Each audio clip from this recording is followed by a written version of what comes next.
நிலையானவை அல்ல, இறை இன்பமே நிலையானவை என்பதை மானுடத்திற்கு சுட்டிக்காட்ட பற்றற்ற வாழ்க்கை வாழ்ந்து காண்பிக்கின்றனர் மகா அவதாரங்கள். அப்படி ஒரு மகா அவதாரம்தான் மாயம்மா. கன்னியாகுமரியில் வாழைத்தாயின் காலடியில் திருநாய்களோடு படுத்துறங்கி சுற்றித் திரிந்தவர்தான் மாயம்மா. ஆடம்பரமான வாழ்க்கை நிலையானது என்று கற்பனையில் மிதந்து கொண்டிருக்கும் மானுடர்களுக்கு எது நிலையானது என்பதை காண்பித்தார் மாயம்மா.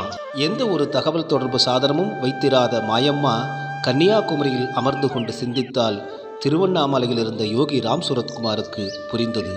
திண்டுக்கல் அருகே உள்ள கசவனம்பட்டியில் நிர்வாண ஜோதி சுவாமிகள் உணர்ந்தார்கள். 300 ஆண்டுகளுக்கும் மேலாக வாழ்ந்திருக்கலாம் என்று மாயம்மாவின் வயது உத்தேசமாக கணிக்கப்படுகிறது. இந்த உடலின் இறுதி காலத்தை சேலம் ஏற்காடு சாலையில் வந்து நிறைவு செய்தார் மாயம்மா. மாயம்மா மாபெரும் ஒரு மகா அவதாரம்.